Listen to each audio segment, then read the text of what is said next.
অর্থনীতিতে স্বস্তির খবর, রেমিটেন্সে নতুন ইতিহাস। এপ্রিল মাসের মাত্র 29 দিনেই দেশে এসেছে প্রায় $3 বিলিয়ন রেমিটেন্স, যা একটি নতুন রেকর্ড।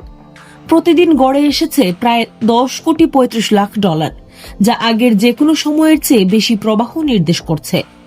গত বছরের একই সময়ে রেমিটেন্স ছিল $2.6 বিলিয়ন, অর্থাৎ এবার প্রবাহ উল্লেখযোগ্যভাবে বেড়েছে। বাংলাদেশ ব্যাংকের তথ্য বলছে, চলতি অর্থ বছরের জুলাই থেকে 29 এপ্রিল পর্যন্ত মোট রেমিটেন্স এসেছে প্রায় $29.21 বিলিয়ন, যা আগের বছরের তুলনায় প্রায় 19.80% বেশি। এর আগে মার্চ মাসেও এসেছিল রেকর্ড $3.75 বিলিয়ন, যা এক মাসে সর্বোচ্চ।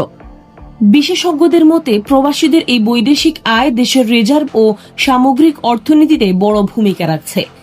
প্রশ্ন এখন, এই রেমিটেন্সের ধারা কি ধরে রাখা যাবে, নাকি সামনে আবার চাপ তৈরি হবে অর্থনীতিতে?